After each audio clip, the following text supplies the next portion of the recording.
Coming up on Mountain News this morning, 3 men are still on the run after escaping from a regional jail.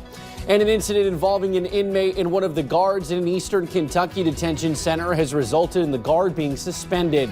Plus, a memorial for twin toddlers and their mother who all lost their lives in a house fire earlier this year was unveiled, and the family didn't have to pay a penny. Dedicated to eastern and southern Kentucky, this is WYMT Mountain News This Morning.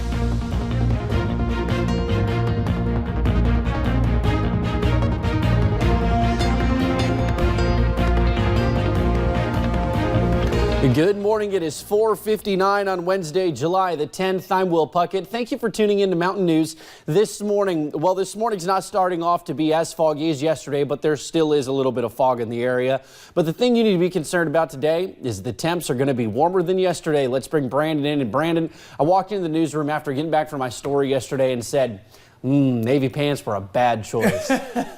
Yes, any darker pants today, too, will be a bad choice because, again, very hot, humid, even some folks under a heat advisory. We'll talk more about that in a little bit. But this morning, you're right, the fog is less than we've seen in the last couple of days, but still around outside WYMT this morning. Still seeing a little bit of fog there, but a lot of locations less foggy this morning. Satellite radar loop for the last 6 hours, pretty quiet. A couple little showers over in southwest Virginia late last night, and we're seeing again some mild to muggy temperatures this morning. 74 in Jackson, one of the warmer spots, and 69 there, actually 68 in Somerset and Monticello, some of the cooler spots. The out the door forecast today, be ready for those scattered chances for showers and storms to return this afternoon. Hot too, with a high of 90. The rest of that forecast is on the way here in just a few minutes. Will?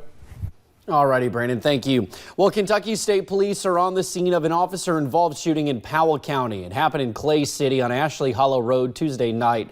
The shooting reportedly happened between 7 and 8 p.m. after an off-duty deputy sheriff found a vehicle that was involved in a police chase earlier that day. After a confrontation and a brief struggle, the man driving the vehicle tried to take the gun from the deputy. The deputy fired his gun, killing the man, whose identity is not known at this time. There are no reports of injuries or other deaths at this time. The incident is still under investigation. This is a developing story, and we will continue to update as we get more information. Well, 3 men are still on the run after escaping from a regional jail Monday night. Officials say Kenneth Spurlock, James Reed, Stephen Smith, and one other man who was caught broke out of the Kentucky River Regional Jail after they got a hold of a pair of dropped keys. While this was staff error, officials want everyone to know it won't happen again, and they will catch the men who are still unaccounted for. This is staff error. I apologize to our community for any kind of confusion or any worries that they may have, but we will locate these gentlemen. We will put them back behind bars. Officials say the men are not dangerous, but ask that you call police and do not approach them. Meanwhile, police in Paintsville are investigating a string of car break-ins. As WYMT's Emily Bennett reports, the people living there are looking for answers. A peaceful neighborhood. It's very quiet, as you can tell. You don't ever hear anything, so we notice when something's amiss. And they have noticed, which caused anxiety after several cars were broken into. 2 of them are within, just directly behind us on the next street up. Police say it is not contained to just one area. We've had several. We've actually had some that's not in that area that had the same MO on other streets also. Items like laptops, wallets, purses, and sports equipment have been taken. This surveillance footage from a neighbor shows suspects looking into a car, but not breaking in. Police are relying on neighbors. We've got good neighborhood watch that keeps an eye out for us. Steve Belcher being one of them. We've kind of adjusted the route that we walk, just so we can check out, make sure the neighbors are okay.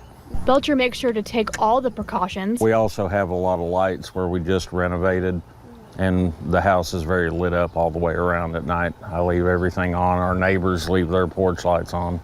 But wants people to be more careful with their belongings. They're just trying to grab whatever they can that's easy. And if people wouldn't make stuff so easy to get, they probably wouldn't break into cars as much. Hood can go back to peace and quiet. That was Emily Bennett reporting. Police are telling people to keep their cars locked and parked in well-lit areas. They also advise people to keep valuables in their house. Well, to Pike County now, where jailer Brian Morris has confirmed that an incident involving an inmate and one of the guards at the detention center has resulted in the suspension of the guard.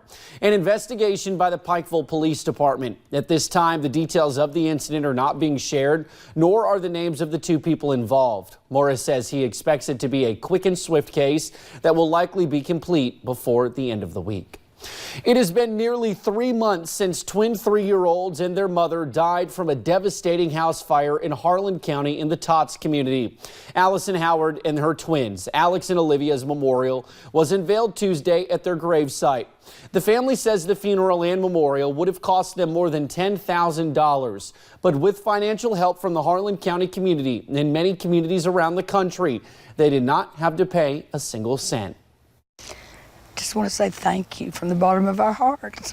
That's all we can say. They paid for the people, paid for the funeral, and they paid for this. And there's just really no words to describe how it feels that people have been this generous. Vicki Blakely says she plans on starting an organization in memory of Allison that will help get young kids nice clothing. As we reported on before, Chad Howard, Allison's husband, is the only survivor of that fire. He is in a burn unit in Georgia.